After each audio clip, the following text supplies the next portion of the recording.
ఉమ్మడి నల్గొండ జిల్లా హుజూర్ నగర్ సర్కిల్ పరిధిలో రానున్న బక్రీద్ పండుగ నేపథ్యంలో పోలీస్ శాఖ ఆధ్వర్యంలో కీలక సమావేశం నిర్వహించారు. ఈ సమావేశంలో మత పెద్దలు, గోరక్షణ సంఘాల ప్రతినిధులు పాల్గొన్నారు. పండుగ సమయంలో శాంతి భద్రతలు కాపాడేందుకు తీసుకుంటున్న చర్యలపై అధికారులు వివరించారు. ఈ సందర్భంగా బక్రీద్ పండుగ శాంతియుతంగా జరుపుకోవాలని డీఎస్పీ శ్రీనివాస్ రెడ్డి సూచించారు. పశువుల అక్రమ రవాణాను అరికట్టేందుకు సరిహద్దు చెక్ పోస్టులు ఏర్పాటు చేసినట్లు తెలిపారు. సర్కిల్ పరిధిలో నిరంతర తనిఖీలు నిర్వహించనున్నట్లు చెప్పారు. అక్రమ రవాణా పేరుతో రహదారులను అడ్డగించడం, సామాన్య ప్రజలకు ఇబ్బందులు కలిగించడం తగదని హెచ్చరించారు.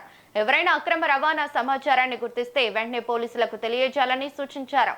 పండుగ నేపథ్యంలో ప్రత్యేక నిఘా ఏర్పాటు చేసినట్లు పోలీసులు స్పష్టం చేశారు.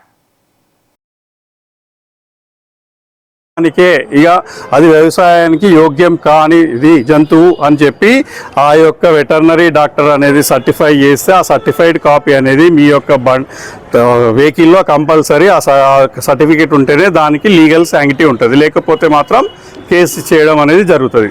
దాంట్లో 0.1% కూడా ఎవరికి కూడా డౌట్ లేదు.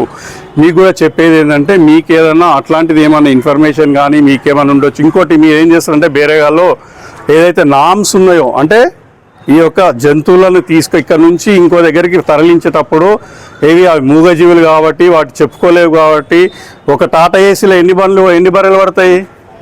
2 పడతాయి. మీరేం చేస్తారు? 4 ఎక్కిస్తారు. 4 ఎక్కిస్తే అవి చెప్పుకోగలుగుతాయి. వాటి బాధని చెప్పుకోలేవు కదా, కూర్చోలేవు, నిల్చోలేవు, ఏం చేయలేవు. దాని కెపాసిటీ ఏదైతే 1, 2 ఉంటే దాంట్లో మాత్రం 1 కానీ 2 కానీ దానికి కరెక్ట్గా ఊపిరాడేటట్టు, దానికి మేతేసేటట్టు, దాంట్లో వాటరు, దానిపైన తాట్పాలు వేసి దానికి ఎండ తగలకుండా దాన్ని తరలిస్తేనే చట్ట ప్రకారం అది వాల్యుబుల్ అవుతుంది. లేదంటే ఏముంది సార్ ఇక్కడ నుంచి అక్కడ తీసుకుపోతున్నానంటే మాత్రం అట్లాంటి ఇన్ఫర్మేషన్ మాకేమైనా వచ్చినా మేము 100% కేస్ చేస్తాం.